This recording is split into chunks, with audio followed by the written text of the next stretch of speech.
నమస్తే, welcome to our channel. So Pushpa 2 movie release అయిన సందర్భంగా సంధ్య థియేటర్లో తొక్కిసలాట జరిగింది. అందులో శ్రీతేజ అనే అబ్బాయి ఇంకా ట్రీట్మెంట్ తీసుకుంటూ ఉన్నాడు. దానికి సంబంధించి అల్లు అర్జున్ మూవీ పుష్ప 2 నుంచి ప్రొడ్యూసర్స్ కానీ డైరెక్టర్స్ కానీ లేకపోతే పుష్ప 2 టీమ్ నుంచి 2 crores అనౌన్స్ చేశారు. నిన్న ఆల్రెడీ పేరెంట్స్ కి శ్రీతేజ వాళ్ళ ఫాదర్ కి 2 crores చెక్స్ ఇవ్వడం కూడా జరిగింది. సో ఇన్ని రోజుల తర్వాత ఇవ్వడం గురించే చర్చ మొదలైంది. దీని గురించే మాట్లాడదాం. ప్రస్తుతం మనతో పాటు సీనియర్ జర్నలిస్ట్ కిరణ్ పోల్దాస్ గారు ఉన్నారు. నమస్తే సార్. నమస్తే అండి సార్. సో శ్రీతేజకి 2 crores ఇన్ని రోజుల తర్వాత అనౌన్స్ చేయడం గురించి పెద్ద డిస్కషన్స్ నడుస్తున్నాయి. అంటే మధ్యలో శ్రీతేజ వాళ్ళ ఫాదర్ కూడా జస్ట్ 10 lakhs ఇచ్చారు, తర్వాత అప్డేట్ ఏం లేదు అల్లు అర్జున్ గారి దగ్గర నుంచి అని ఆయన కూడా చెప్పడం జరిగింది. అండ్ తర్వాత కేసు వెనక్కి తీసేసుకుంటున్నాను అని చెప్పి ఇలా చాలా అయ్యాయి కదా. సో ఈ 2 crores ఇవ్వడం గురించి ఏంటి సార్ అసలు ఇన్ని రోజుల తర్వాత? అంటే 2 కోట్ల రూపాయలు ఇవ్వాలి అనేది నేను గత కొన్ని రోజులుగా దాదాపు 15 రోజులుగా నేను అన్ని ఛానళ్ళలో చెప్తున్నా. కనీసం నా ఉద్దేశం కనీసం 2 కోట్ల రూపాయలు ఆ కుటుంబానికి నష్టపరిహారంగా చెల్లించాలి. 300 కోట్ల రూపాయలు హీరో తీసుకుంటున్నాడు, 2000 కోట్ల రూపాయలు బిజినెస్ చేస్తుంది సినిమా. కనీసం 2 కోట్లు ఇవ్వలేరా ఆ బాధిత కుటుంబానికి? ఇదే నేను చాలా రోజులకు క్వశ్చన్ రేజ్ చేస్తున్నా. ఇందులో చాలా మంది చాలా రకాలుగా డిమాండ్ చేసిన వాళ్ళు ఉన్నారు. 100 కోట్లు ఇవ్వమని, 150 కోట్లు ఇవ్వమని, 200 కోట్లు ఇవ్వమని ఇష్టానుసారం ఎవరు డిమాండ్ ఆడి చేసినవాడు ఉన్నాడు. ప్రాక్టికల్గా ఏదైనా ఒక డిమాండ్ చేస్తే ఒక సజెషన్ చేసినా ప్రాక్టికల్గా ఉండాలి. అందుకోసం నేను సజెషన్ చేసిన చాలా కాలం ఏంటంటే ఒక 2 కోట్ల రూపాయల కుటుంబానికి అల్లు అర్జున్ గారు స్వయంగా ఇవ్వాలి. ఇక ఆయనకు సంబంధించిన మిత్రులు, శ్రేయోభిలాషులు, సన్నిహితులు, మిగతా ఎవరికి తోచిన సాయం వాళ్ళు చేస్తే కనీసం వాళ్ళ ఫ్యామిలీకి ప్రాణాన్ని ఎలాగో తీసుకురాలేం. నష్టపరిహారం అన్న ఒక సాటిస్ఫాక్టరీగా ఇచ్చినట్టు అయింది అనేది నా ఉద్దేశం. కానీ ఎటు తిరిగి అటు తిరిగి ఇటు తిరిగి అక్కడ చేసి 25 లక్షలని 10 లక్షలు ఇచ్చి మళ్ళీ వీళ్ళని పంపించి నిర్మాతలను ఒక 50 లక్షలు అనౌన్స్ చేసి మళ్ళీ ఇప్పుడు దిల్ రాజు గారు వచ్చిన తర్వాత అలా కాదని చెప్పి ఆయనే బహుశా చెప్పుంటాడు, ఈ పీనాసి పనులు చేయకండి, ఒక 2 కోట్లని ఇవ్వండి అని ఆయన చెప్పుంటాడు బహుశా. అందుకే ఇవాళ ఒక 2 కోట్ల రూపాయలు, నిర్మాత 50 లక్షలు, దర్శకుడు 50 లక్షలు, అల్లు అర్జున్ 1 కోటి కలిపి 2 కోట్ల రూపాయలు ఆ కుటుంబానికి ఇస్తున్నట్టుగా ప్రకటన చేశారు. కానీ ఏం లాభం? జరగాల్సిన డ్యామేజ్ జరిగిపోయింది కదా. ఈ అంశాన్ని ఎప్పుడో స్టార్టింగ్ లో చేయవలసింది. దాదాపు ఇవాళ ఈ వీడియో చేసే సమయానికి ఇది 26వ తారీఖు. సో 4వ తారీఖు సంఘటన జరిగింది. 22 రోజులైంది ఇప్పటికి సంఘటన జరిగి. అంటే 20 రోజుల పైన. 20 రోజుల పైన ఏం చేస్తున్నారండి నాకు అర్థం కాదు. కనీసం మానవత్వం లేదా? మీరు ఇప్పుడు ఇచ్చినందువల్ల పెద్ద ప్రయోజనం ఏముంది? అంటే ఇప్పుడు ఇవ్వకపోతే ఇంకా డ్యామేజే. కనీసం ఇప్పటికైనా ఇచ్చారు అనుకోవాలి మనం. కానీ ఇవాల్టి వరకు మీరు ఇవ్వకపోవటం వల్ల, అందరూ మీ ముఖాల మీద కాండ్రించి ఉమ్మడం వల్ల ఇవాళ 2 కోట్లు ఇచ్చారే తప్ప మీ మనసుకు నచ్చి, మీ మనసుకు స్పందించి మానవత్వంతో మీరు ఇచ్చారని ఎవరు అనుకోరు ఇవాళ. సార్ అంటే అల్లు అర్జున్ గారు మీడియా ముందరికి వచ్చి 25 lakhs ఇస్తాను అని చెప్పి ఇంకా ఫర్దర్ గా ఏ ట్రీట్మెంట్ అయినా నేను చూసుకుంటాను, బాబు స్టడీస్ కూడా నేను చూసుకుంటాను అని చెప్పారు కదా. ఇప్పుడు ఇవాళ మాట్లాడిన మాట రేపటికి నమ్మలేని పరిస్థితి. నువ్వు ఎప్పుడో ఏదో చూసుకుంటా అంటే ఎందుకు నమ్ముతారు? ఎవరు నమ్ముతారు చెప్పండి? ఇవాళ ఇంత ప్రెషర్ ఉండి ఇంత గందరగోళం అయితేనే నేను భవిష్యత్తులో చూసుకుంటాను 25 లక్షలు ఇస్తున్నావే, రేపు పొద్దున రాజెవడు రెడ్డెవడు? అంటే వాళ్ళ ఉండే సిచ్యువేషన్ లో వాళ్ళు అదే అంతవరకే ఆలోచించగలిగారేమో. మేబీ అంతవరకు ఆలోచించారంటే ఒక లైఫ్ ని మొత్తం చూసుకుంటాము అని అనేసి చెప్పారు కదా. ఇంకా ఎలా అండి? ఎలా చూసుకుంటారండి? ఎవరికండి నమ్మకం? నువ్వేంటి వాళ్ళ లైఫ్ చూసుకునేది? ఆ బాబుకు కావాల్సిన వైద్య సహాయం అందించావు, ఓ 2 కోట్ల రూపాయల ఆర్థిక సాయం చేసావు అనుకో, అక్కడితో నీ బాధ్యత అయిపోతుంది. తర్వాత కూడా నువ్వు చూసుకోవాలంటే చూసుకో, అది నీ మంచితనం అనుకుంటాం ఎవరమైనా. అంతే తప్ప 25 లక్షలు ఇచ్చి చేతులు దులుపుకోవాలి అనుకున్నారు. దీనికి తగిన గుణపాఠం జరిగింది ఇవాళ. కానీ ఈలోపు ఎంత డ్యామేజ్ జరిగిందండి? బీభత్సమైన డ్యామేజ్ జరిగింది.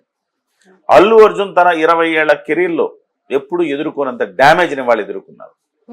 అంచెలంచెలుగా తన ఒక సామ్రాజ్యాన్ని నిర్మించుకుంటున్న క్రమంలో తిరిగి మళ్ళీ ఎప్పటికో తెచ్చుకోవాలి. ఇంత డ్యామేజ్ జరిగిపోయింది. ఫస్ట్ థింగ్, ఒకరోజు జైలు జీవితం అనుభవించాడు, డ్యామేజ్ 1. రెండో డ్యామేజ్, క్యారెక్టర్ లాస్ అయ్యాడు. అల్లు అర్జున్ ఇలాంటోడా అనుకునే క్యారెక్టర్ లాస్ అయ్యాడు. డ్యామేజ్ 3, ప్రజల్లో చులకనైపోయాడు. డ్యామేజ్ 4 2 కోట్లతో పోయేదానికి 20 కోట్లు ఖర్చు పెట్టాడు దాదాపు. అంటే ఎలాగా? మరి ఉత్తినే అయిద్దండి? లాయర్ల ఫీజులు ఎంత? నిరంజన్ రెడ్డి అంటే ఉత్తినే ఈజీగా వాదించేస్తాడా? సో ఆయనకి దాదాపుగా కోర్టు ఖర్చులైతేనేమి, బెయిళ్ల ఖర్చులైతేనేమి, రకరకాల ఖర్చులు అన్ని కలిపి దాదాపుగా ఇవాళకి ఒక 15 నుంచి 20 కోట్ల రూపాయల ఖర్చు ఉంటుంది వాళ్ళకి.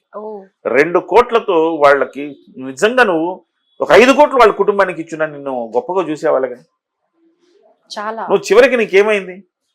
ఇంత జరిగి మళ్ళీ నువ్వు 2 కోట్లు ఇవ్వాల్సి వచ్చిందా? దానికి అదనంగా ఇవాళ ఇంత డ్యామేజ్ జరిగిందా? వెనక్కి మళ్ళీ ఇమ్మీడియట్ గా తీసుకోలేనంత డ్యామేజ్ జరిగిందా?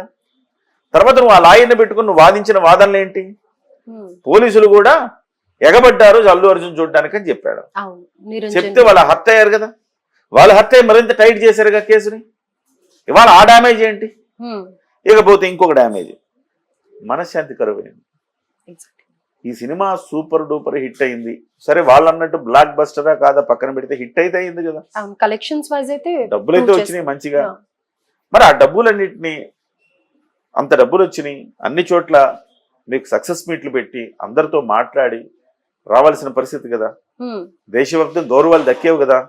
ఆ గౌరవాలన్నిటి దూరం అయ్యాడా? మనశ్శాంతి కరువైందా? మళ్ళీ దానికి తోడు ఆంధ్రప్రదేశ్ తెలంగాణ ఫీలింగ్స్ కూడా తెచ్చేశారు. చివరికి నువ్వు చేసిన పనికి మళ్ళీ ఆ ఐకాన్ టీషర్ట్ వేసుకుని నువ్వు ప్రెస్ మీట్ పెట్టడం బల ప్రదర్శనకి ఇవాళ ఆంధ్ర ప్రాంతీయులను దూషించే పరిస్థితి తెచ్చేసావు. నువ్వు ఎంత డ్యామేజ్ చేసావు? నువ్వు డ్యామేజ్ అయ్యావు, ఇదిగాక మళ్ళీ రాబోయే సినిమాలన్నింటినీ డ్యామేజ్ చేశాడు. దాదాపు దగ్గర ఒక 10 రకాల డ్యామేజ్లు అల్లు అర్జున్ చేశాడు ఇవాళ. అందులో దాదాపు 7-8 డ్యామేజ్లు ఆయనకే, 1-2 సినిమా ఇంట్రెస్ట్ తగిలి. సో ఇవాళ అల్లు అర్జున్ ఎప్పుడో చేయాల్సిన పనిని ఇప్పటికైనా చేశాడు అట్లీస్ట్. అందులో కూడా మళ్ళీ ఆయన ఇచ్చింది కోటే. 2 కోట్లు ఇస్తే నేను వెళ్ళకూడదు ఇవ్వకూడదు అంటాడే, మరి నీతో పాటు అంటకాగే కదా వెళ్ళి ఎక్కడ శిల్పా రవిచంద్రారెడ్డి దగ్గరికి వెళ్ళి నువ్వు ప్రచారం చేసావు కదా, నాకు ఇష్టమైతే వస్తా ఇష్టమైతే చేస్తా అన్నావు కదా. మరి నీ సదరు ఫ్రెండ్ ఏమైపోయాడు? ఆ తొక్కిసలాట జరిగిన రోజు ఆయన కూడా వచ్చాడు ఫ్యామిలీతో సినిమాకి, గమనించారా మీరు? ఆయన కూడా సినిమాకి తగుదరమ్మా అంటూ ఆయన కూడా తీసుకొచ్చాడు. ఏం సమాచారం మీరు ఏమి సంకేతం ఇస్తా ఉన్నారు? సో ఆయన్ని తీసుకొచ్చావు. మరి పోనీ ఆయనన్నా స్పందించి నా మిత్రుడికి ఇలా జరిగింది, సో నేను నా మిత్రుడి తరపున నేను ఒక 5 కోట్లు ఇస్తున్నా ఈ కుటుంబానికి అని చెప్పొచ్చుగా. హైదరాబాద్ లో కొన్ని 100 ఎకరాలు ఉన్నాయి వాళ్ళకి. ఏమైపోయిందండి? మానవత్వం ఎక్కడ చచ్చిపోయిందండి? 100 కోట్లు 1000 కోట్లు వెనకేసుకోవడంలో ఉన్న శ్రద్ధ ఒక బాధిత కుటుంబానికి అండగా నిలవడంలో లేదా మీకు? ఇవాళ అందరూ కాండ్రించి ఉమ్మేశాక నువ్వు 2 కోట్ల రూపాయలు ఇస్తే ఎంత, ఇవ్వకపోతే ఎంత? పోయింది పొరువు అంతా నీది. నువ్వు ఇవ్వకపోతే తలా మంత్రి ఇప్పుడు కోమటిరెడ్డి వెంకటరెడ్డి 25 లక్షలు ఇచ్చాడు, తలా ఇంకొక 5 లక్షలు 10 లక్షలు వాడు వీడికి కలిపి ఇచ్చేసి ఇంకా డ్యామేజ్ చేసేవాళ్ళు. ఆ 2 కోట్లు మిగతా వాళ్ళే ఇచ్చేసి అల్లు అర్జున్ ఇంకా డ్యామేజ్ అయ్యేవాడు. ఫర్దర్ డ్యామేజ్ కాకుండా అట్లీస్ట్ ఆ 25 కోట్లు ఇచ్చాడు అనమాట. ఇంత చేయాలా? 2 కోట్లు ఇచ్చాడు. ఇంత చేయాలా 2 కోట్ల రూపాయలు ఇవ్వటానికి? అప్పటికి నువ్వు ఇచ్చింది కోటే. అంటే ఇక్కడ మనకు అర్థమవుతుంది ఏంటంటే అల్లు అర్జున్ గారు మొత్తం క్యారెక్టర్ లూజ్ అయ్యారు. ఒకటి గుర్తుపెట్టుకోవాలి, అల్లు అరవింద్ గారు కూడా చెప్పాల్సిందంటే ఇవాళ ఆయన యాటిట్యూడ్ కారణంగా, ఆయన క్యారెక్టర్ కారణంగా ఇవాళ సినిమా ఇండస్ట్రీ ఇబ్బందుల్లో పడిపోయింది. సో ఎంత గొప్ప నటుడైనా కావచ్చు, ఎంత గొప్ప ప్రతిభావంతుడైనా కావచ్చు, క్యారెక్టర్ అనేది మోర్ ఇంపార్టెంట్. క్యారెక్టర్ని మనం కాపాడుకోకపోతే మనకెంత ప్రతిభా పాఠవాలు ఉన్నా కానీ ఉపయోగం లేదు. దీనికి అనేక ఉదాహరణలు ఉన్నాయి. సినిమా ఇండస్ట్రీలో విజయ్ దేవరకొండ ఎగిరి పడిపోయాడు. గతంలో జేడి చక్రవర్తి అనేవాడు క్యారెక్టర్ లేక అట్లా తగలడ్డాడు. రామ్ గోపాల్ వర్మ అద్భుతమైన దర్శకుడు, క్యారెక్టర్ పోయింది కాబట్టి ఇవాళ ఎవడు దేకే పరిస్థితి కూడా లేడు రామ్ గోపాల్ వర్మ. మీరు క్రికెట్లో చూసుకోండి, వినోద్ కాంబ్లీ సచిన్తో పాటు వచ్చాడు క్రికెట్లోకి. సచిన్ కంటే గొప్ప ప్లేయర్ అన్నారు ఆ రోజు అందరూ. ఇవాళ క్యారెక్టర్ కోల్పోయాడు అతను. ఇవాళ హాస్పిటల్లో చావు బతుకుల మధ్య ఉన్నాడు. ఎవరు గుర్తులేదు, ఈ దేశం గుర్తుపెట్టుకోలేదు అతన్ని. చాలా అద్భుతమైన ప్రతిభావంతుడు. మొన్నటికి మొన్న పృథ్వీ షా అనే ప్లేయరు 18 ఏళ్లకి అతను అరంగేట్రం చేశాడు. మరో సచిన్ టెండూల్కర్ అవుతారు అన్నారు అందరూ. వాళ్ళ తండ్రి అతనికి ఒక 30 లక్షలు 40 లక్షలు ఇస్తే తప్ప ఒక పేజీ నిండా ప్రచారం రాదండి ఈనాడులో. అలాంటి చోట్ల నిలువెత్తు ఫోటో వేసి ప్రచారం ఈనాడులో కథనం రాశారు. ఓకే. వాళ్ళ తండ్రి ఎంతో కష్టపడ్డాడు ఇతను ఈ స్థాయికి తీసుకురాను. అలాంటి పృథ్వీ షా ఏమైపోయాడు? ఇవాళ ఆయన క్యారెక్టర్ కోల్పోవడం వల్ల జట్టులో చోటు కోల్పోయాడు. చివరికి రంజీల్లో కూడా చోటు కోల్పోయాడు. మనం గుర్తుపెట్టుకోవాల్సింది, ప్రతిభా పాఠవాలు ఎంతున్నా క్యారెక్టర్ అనేది చాలా ముఖ్యం. అది విలువైనది. దాన్ని కాపాడుకుంటే ఇవాళ కాకపోతే రేపు సినిమాలు హిట్ అవుతాయి. అది అల్లు అర్జున్ గారు, అరవింద్ గారు అల్లు అర్జున్ కి చెప్పాల్సిన మొట్టమొదటి మాట, చివరి మాట, ఏకైక సూత్రం అది. క్యారెక్టర్ కాపాడుకో, అది నిన్ను కాపాడుతుంది. లోపల ప్రధానంగా వాళ్ళు కలిసింది ఏంటంటే, లిటరలీ చెప్పాలంటే క్షమించండి మహాప్రభో అని అడగడానికి వెళ్ళారు. Exactly, yeah.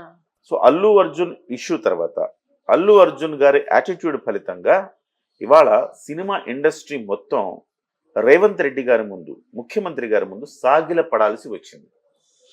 గౌరవప్రదమైన సంబంధ బాంధవ్యాలు నెరపాల్సిన సినిమా ఇండస్ట్రీ ప్రభుత్వం ఇవాళ ప్రభుత్వం ముందు మోకరిల్లాల్సిన పరిస్థితి లిటరల్లీ వచ్చిందని చెప్పాలి.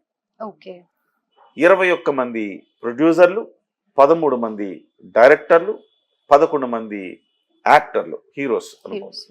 వీళ్ళందరూ అక్కడికి వెళ్ళి ఇవన్నీ డిస్కస్ చేశామని బయటకు చెబుతున్నా వాళ్ళ ప్రధానమైన ఎజెండా అల్లు అర్జున్ విషయంలో జరిగిన దానికి క్షమించండి ఫస్ట్.